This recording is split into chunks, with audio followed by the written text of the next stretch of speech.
농업인 교류센터 민원 사례 노무편. 농축수산업의 경우 연장 근로를 하더라도 수당을 주지 않아도 되나요? 농축수산업의 경우 적용이 배제되는 연장근로 가산수당 규정은 연장근로 시간에 대하여 통상시급의 50%를 가산하는 경우를 말합니다. 가산수당이 적용되지 않을 뿐이지 근로자가 제공한 연장근로 시간에 대한 시간급 통상임금은 당연히 지급하여야 합니다.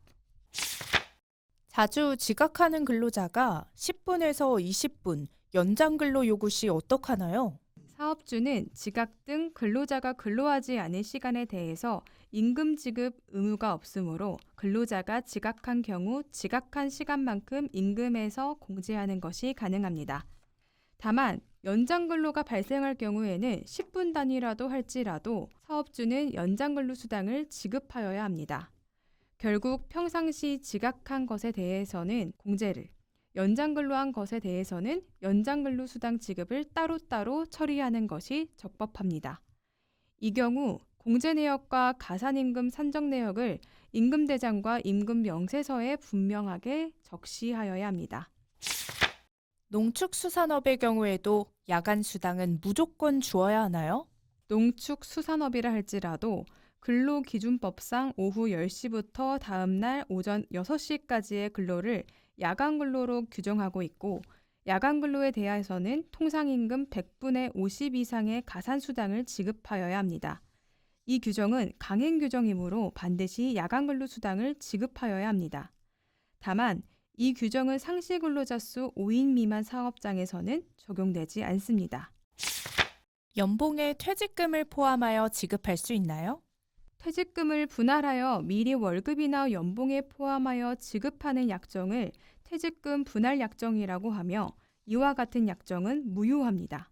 퇴직금은 직원이 퇴직할 때 비로소 발생하는 것이므로 주택 구입 등 대통령령으로 정하는 사유 등을 충족한 퇴직금 중간정산을 제외하고서는 재직 중에는 퇴직금을 지급할 수 없고 회사가 매월 퇴직금 명목으로 금품을 지급하였다고 하더라도 장래에 발생할 퇴직금을 미리 지급한 것으로 인정되지 않습니다.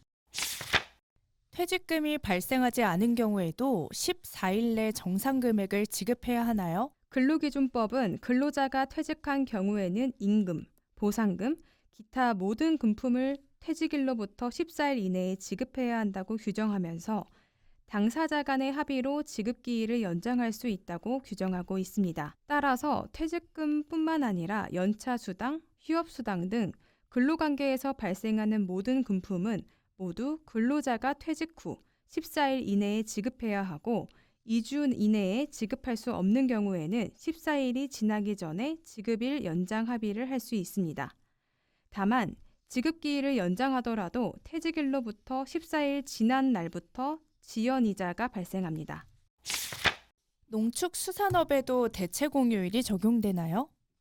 농축수산업의 경우 사업의 특성상 기상, 기후 등 자연 조건에 크게 영향을 받으므로 근로시간 휴게, 휴일에 관한 규정을 획일적으로 적용하기에 부적합하므로 근로기준법 제63조 제2호에서는 동물의 사육, 그 밖의 축산사업은 근로기준법상의 근로시간, 휴게 및 휴일에 관한 규정을 적용하지 않을 수 있도록 하고 있습니다. 근로자의 날은 사업장 규모와 관계없이 유급휴일인가요?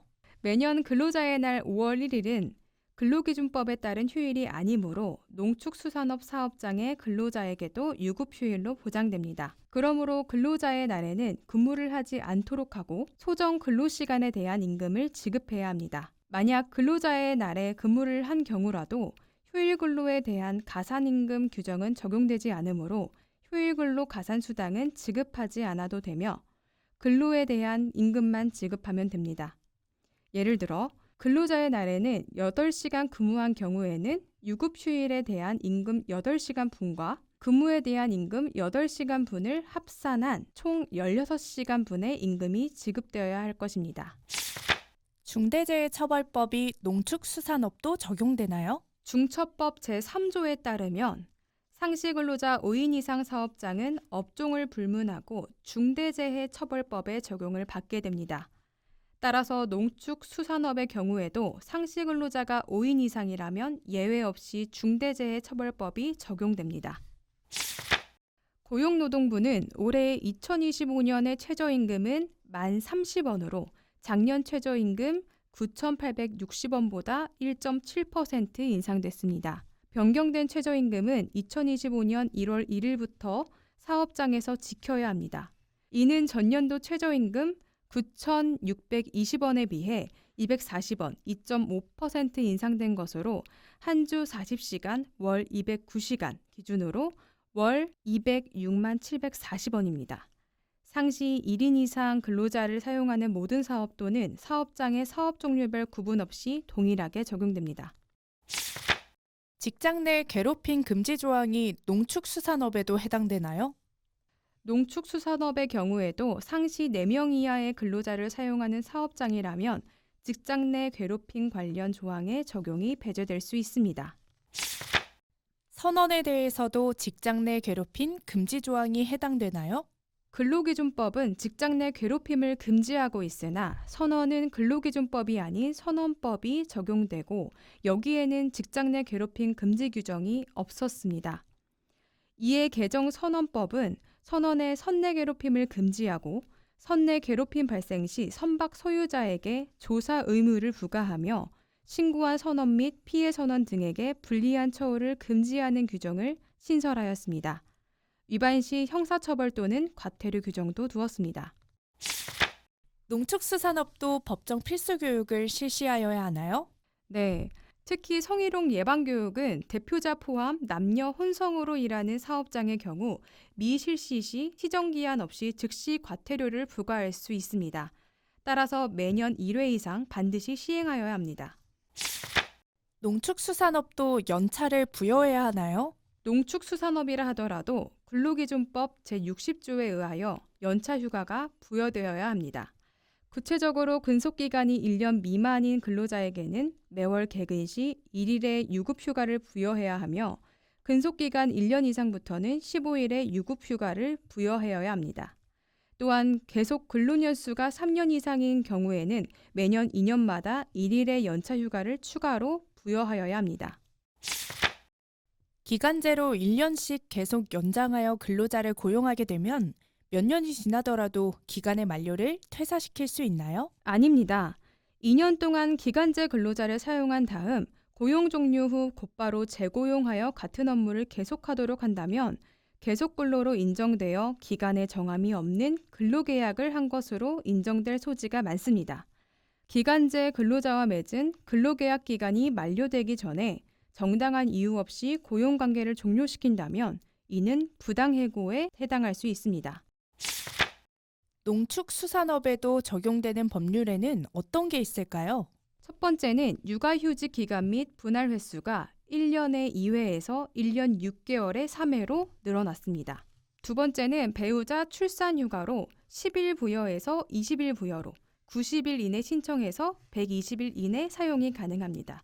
또 1회 분할에서 3회 분할로 늘어났습니다. 세 번째는 남임치료 휴가로 연간 3일 부여에서 연간 6일 부여로 최초 1일 유급에서 최초 2일 유급으로 늘어났습니다. 네 번째는 육아기 근로시간이 단축됐습니다. 만 12세 이하 또는 초등학교 6학년 이하의 자녀는 1년으로 사용하지 않은 육아휴직 기간의 2배입니다. 다섯 번째는 출산 전후 휴가입니다. 미수가 출산 시 10일이 추가로 부여됐습니다. 여섯 번째는 임신기 근로시간이 단축됐습니다. 12주 이내 및 32주 이후입니다. 일곱 번째는 임신기 육아기 근로시간 단축 시 출근이 인정됩니다. 농업인 교류센터는 농림축산식품부와 농업인 단체가 함께 농업인에게 필요한 전문 지식을 법률, 세무, 보험, 노무 등 농업에 관련한 제반 사안에 대한 양질의 자문 서비스를 제공하여 농업인들이 애로와 고충을 함께 해결해주는 곳입니다. 농업인 교류센터는 다양한 민원 접수 시스템을 갖추고 있습니다. 1811-3677 민원 콜센터 운영과 온라인 민원 처리 홈페이지 운영, 현장 방문형 찾아가는 서비스 시행, 유튜브 및 카카오톡 채널을 운영하고 있습니다. 농업인 교류센터 많은 이용 부탁드려요.